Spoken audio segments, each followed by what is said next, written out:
بسم اللہ الرحمن الرحیم۔ شروع کرتا ہوں اللہ تعالیٰ کے نام سے جو بڑا مہربان نہایت رحم والا ہے۔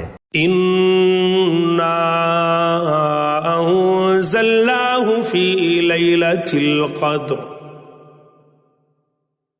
یقیناً ہم نے اسے شب قدر میں نازل فرمایا۔ اس کا ایک مطلب تو یہ ہے کہ پورا قرآن لوح محفوظ سے اس رات میں اتارا گیا، پھر حضرت جبرائیل علیہ السلام اسے تھوڑا تھوڑا کر کے 23 سال تک حضرت صلی اللہ علیہ وسلم پر نازل کرتے رہے۔ اور دوسرا مطلب یہ ہے کہ حضرت صلی اللہ علیہ وسلم پر قرآن کریم کا نزول سب سے پہلے شب قدر میں شروع ہوا۔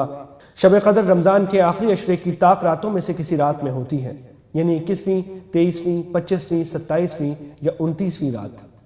وما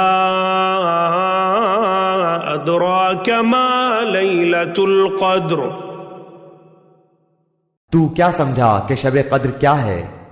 لیلۃ القدر خیر من الف شہر، شب قدر 1000 مہینوں سے بہتر ہے، یعنی اس ایک رات میں عبادت کرنے کا ثواب 1000 مہینوں میں عبادت کرنے سے بھی زیادہ ہے۔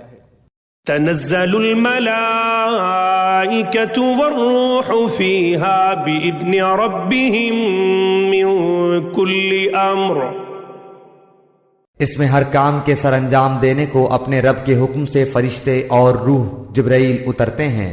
اس رات میں فرشتوں کے اترنے کے 2 مقصد ہوتے ہیں، ایک یہ کہ اس رات جو لوگ عبادت میں مشغول ہوتے ہیں فرشتے ان کے حق میں رحمت کی دعا کرتے ہیں، اور دوسرا مقصد آیت کریمہ میں یہ بتایا گیا کہ اللہ تعالیٰ اس رات میں سال بھر کے تقدیر کے فیصلے فرشتوں کے حوالے فرما دیتے ہیں تاکہ وہ اپنے اپنے وقت پر ان کی تعمیل کرتے رہیں۔ ہر کام اترنے کا یہی مطلب مفسرین نے بیان فرمایا ہے۔ سلام ہی حتی مطلع الفجر، یہ رات سراسر سلامتی کی ہوتی ہے اور فجر کے طلوع ہونے تک رہتی ہے۔